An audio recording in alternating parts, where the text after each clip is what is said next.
Lorsque nous parlons de réussir le mariage, on parle de la préparation au mariage qui doit être aussi donc un succès, une réussite. Et puis on parle du vivre le couple qui atteint le but et le plan de Dieu pour la famille, pour le couple. C'est ça, réussir. La réussite est un point final. Alléluia. Tu peux avoir du succès mais ne pas réussir. Tu peux avoir du succès, par exemple, la célébration de ton mariage s'est super bien passée, mais la vie conjugale n'est pas une réussite. Il faut que ton mariage réussisse. Il faut que ton mariage réussisse. Il faut que ton mariage soit un succès.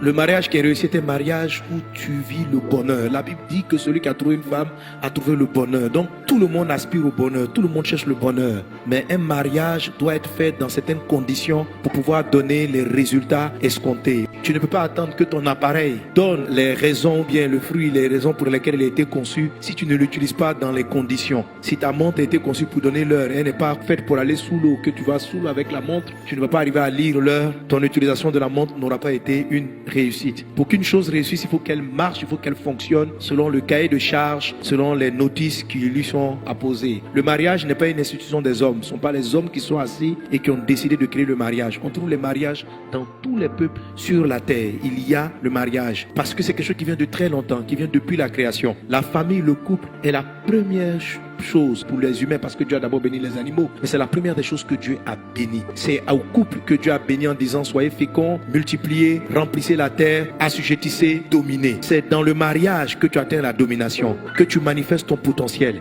Alléluia. L'homme a été créé à l'image de Dieu, mais l'homme que Dieu a créé à son image, cet homme-là a été séparé en deux.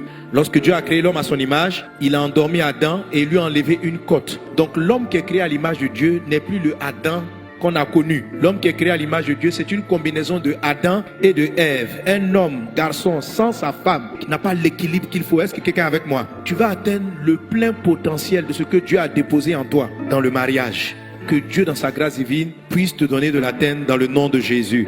Alors, comme on a vu, le premier élément déclencheur, c'est ce que la Bible appelle l'âge nubile. Alors, l'âge nubile parle de la maturité d'une personne. Or, la maturité, on a vu que c'est différents aspects de l'être humain qu'on appelle la maturité. On a la maturité physique, on a la maturité émotionnelle, on a la maturité spirituelle. Amen. Ça, c'est ce qui concerne la maturité sur le point de la stature. Parce qu'il faut mûrir dans trois axes. La stature, en sagesse, il faut grandir en sagesse, et puis en grâce. C'est les trois éléments dans lesquels il faut progresser pour que Dieu te donne ce qu'il t'a prévu. Du moins, il faut même être sur le chemin de cette progression. Parce qu'on apprend toujours, même étant marié. Il faut être dans ce cheminement-là. Il faut être dans ce cheminement de croissance, d'amélioration de ta personne avec la grâce de Dieu. Que cela soit ton partage au nom de Jésus.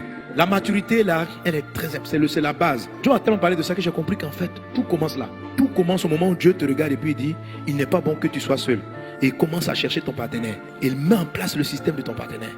Quand Dieu déclare cette parole. Or, Dieu la déclare. Dieu prend ton parti pour te marier lorsqu'il a vu que tu as travaillé la maturité. Donc, n'oubliez pas les points, on va les afficher à l'écran.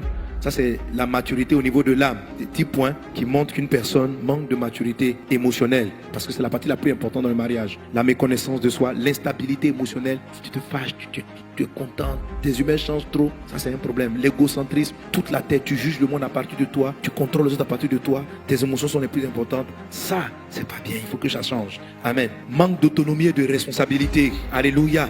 Ça appartient, ça incombe beaucoup aux hommes. Un homme qui n'est pas responsable n'est pas mature, il n'est pas prêt, il n'est pas responsable, il ne sait pas se prendre en charge, il dépend d'eux. Parce que quand tu rentres dans le mariage, il faut que tu sois mûr, tu dois t'occuper de ta femme. L'absence de projet de vie, un homme qui n'a pas de projet de vie, manque de maturité, alléluia, il attend à ce que les gens conduisent sa vie. Il n'est pas prêt à orienter sa vie. Mauvaise perception de la réalité, dépendance affective, 7e point. 8e, besoin de contrôle et de manipulation. 9e, immaturité affective et victimisation. Difficulté à avoir des relations interpersonnelles. Quelqu'un qui n'arrive pas à rester dans un groupe, qui est toujours en mésentente avec une équipe, il est vexé et puis il quitte le groupe, il veut changer de groupe. Il n'est pas prêt à être marié. Dieu le regarde et puis Dieu dit, il est mieux que tu sois seul. Alors, juge-toi toi-même. Est-ce que tu arrives à intégrer un département? Est-ce que tu arrives à travailler avec des personnes? Si tu n'arrives pas à travailler avec des personnes, si tu n'arrives pas à être en équipe, tu auras des problèmes dans ton mariage. Ça sera compliqué. Parce que ton mari, ce sera une équipe. Est-ce que tu arrives à te fondre? Est-ce que tu arrives à avoir une relation avec les autres? Alléluia. Causer, entretenir, être capable de résoudre des problèmes. Voici les éléments dans lesquels on mûrit. Alors quand tu aspires à ton mariage, ma soeur, fréquente les frères pour mûrir. Apprends à interagir avec les personnes. Apprends à échanger, à ne pas être d'accord sur des sujets. Apprends à mener les sujets à aboutir. Ne reste pas là. Si tu arrives dans un groupe que les gens ne sont pas dans le sens de tes émotions, tu quittes. C'est-à-dire que c'est ça l'égocentrisme. C'est-à-dire que tu arrives. Moi, je n'aime pas les groupes où on parle trop fort. Donc toi, tu pars. Tu arrives dans un endroit. Moi, je n'aime pas dans un groupe où personne n'a pas d'idée. Tu pars. Moi, je n'aime pas dans un groupe où personne ne veut donner. C'est moi seul qui investis. Tu pars. Bon. Non. Sois quelque part. Il y a toujours une raison pour laquelle une personne n'aime pas le groupe. Mais la même raison pour laquelle tu n'aimes pas le groupe. C'est ce que je vais te montrer tout à l'heure. Est-ce que tu sais que ce pourquoi tu fuis le groupe, c'est ce que ton mari sera? Parce que profondément, le vrai sentiment amoureux, on est attiré par son contraire. Une femme tombe amoureuse de quelqu'un qui est différent. C'est pourquoi vous faites palabre quand vous découvrez que vous êtes réellement différent. C'est pourquoi Dieu fait en sorte qu'on a le coup de foudre pour vous aveugler. Pour ne pas que tu vois clair. C'est-à-dire que tu es embrouillé. Le temps que tu te rends compte de la réalité, c'est trop tard. Donc si vous voulez que Dieu dise il n'est plus bon que vous soyez seul, apprenez-le à fréquenter. Et c'est ce que j'enseigne avec l'homme. Dieu l'a mis au milieu des animaux. Dieu lui a demandé de donner des noms aux animaux. Il faut fréquenter. Il faut fréquenter les gens. Il faut être avec les groupes. Il faut participer. Il faut arrêter de rester dans ton coin. C'est parce que tu restes dans ton coin que tu ne te maries pas. Et c'est quelqu'un va me dire, mais parce que moi je ne reste pas dans mon coin. On n'a pas les mêmes problèmes. Dans les éléments de maturité, il y en a d'autres aussi, ils n'ont pas de vie personnelle. Ça c'est l'immaturité aussi. Ils sont toujours avec tout le monde. Ils n'ont pas d'intimité. Eux aussi, ils sont immatures. Ils ne savent pas rester seuls.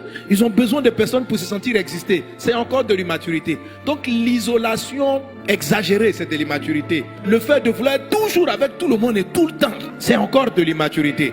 Si tu es toujours dans tous les groupes, tu n'as jamais de vie personnelle. C'est la raison pour laquelle ton foyer a un problème ou Dieu n'a pas dit encore qu'il n'est plus bon pour toi d'être seul. Alors donc ce sont des choses pour lesquelles tu dois t'améliorer. Si la Bible dit que Jésus-Christ croissait, ça veut dire que hier il avait une certaine forme et le lendemain il a eu une forme meilleure. Tout le monde doit être en processus de croissance. Un homme qui n'accepte pas de progresser, d'évoluer, ne va pas mûrir. On ne naît pas mûr. Il n'y a pas un moment donné où tu es parfait dans toutes ces choses. Ce n'est pas vrai. C'est un système de progression. On apprend à fréquenter des gens, on quitte une position pour aller vers d'autres positions. C'est ce que doit être le mariage. C'est une progression constante. Et pendant que Dieu te voit que tu es quelqu'un qui est en mode de changement, qui est en mode de progression, il n'a pas besoin que tu sois la personne la plus mature. Parce qu'il y a un ensemble d'éléments qui vont se bâtir dans ton foyer. Mais déjà que tu sois dans le processus de la croissance, que tu sois dans le processus de te remettre en cause, de savoir que bon, hier j'étais un peu timide, je vais pousser un peu la timidité, je vais me forcer d'être dans un département, je vais me forcer de fréquenter des gens, je vais me forcer d'écouter la contradiction, je vais me forcer d'écouter les gens qui ne sont pas d'accord avec moi et savoir échanger des idées. Tout ça pour développer ma sagesse. La sagesse se développe par la connexion avec les personnes. Tu ne peux pas rester toi seul dans ta chambre, imaginer toutes les solutions de la terre et penser que tu es sage. La Bible dit que Jésus-Christ croissait en sagesse devant les hommes. Pour que les hommes se rendent compte de la croissance de Jésus, il fallait bien qu'il les fréquente. Il parlait avec les gens, il échangeait avec les gens. Tu n'échanges avec personne. Très peu de gens. Tu ne parles qu'avec tes amis. Les autres ne savent jamais, on ne sait jamais ce que tu penses. Tu fais ton cul, tu rentres à la maison. Ou tu fais le contraire, tu n'as pas de maison. Tu es toujours à l'église 24 heures sur 24. Un frère qui est tout dans l'église, qui n'a pas de maison, il n'est pas prêt à se marier. Parce que le mariage, c'est aussi être à la maison. Est-ce qu'on est ensemble? Est-ce qu'on est ensemble? Que Dieu te bénisse.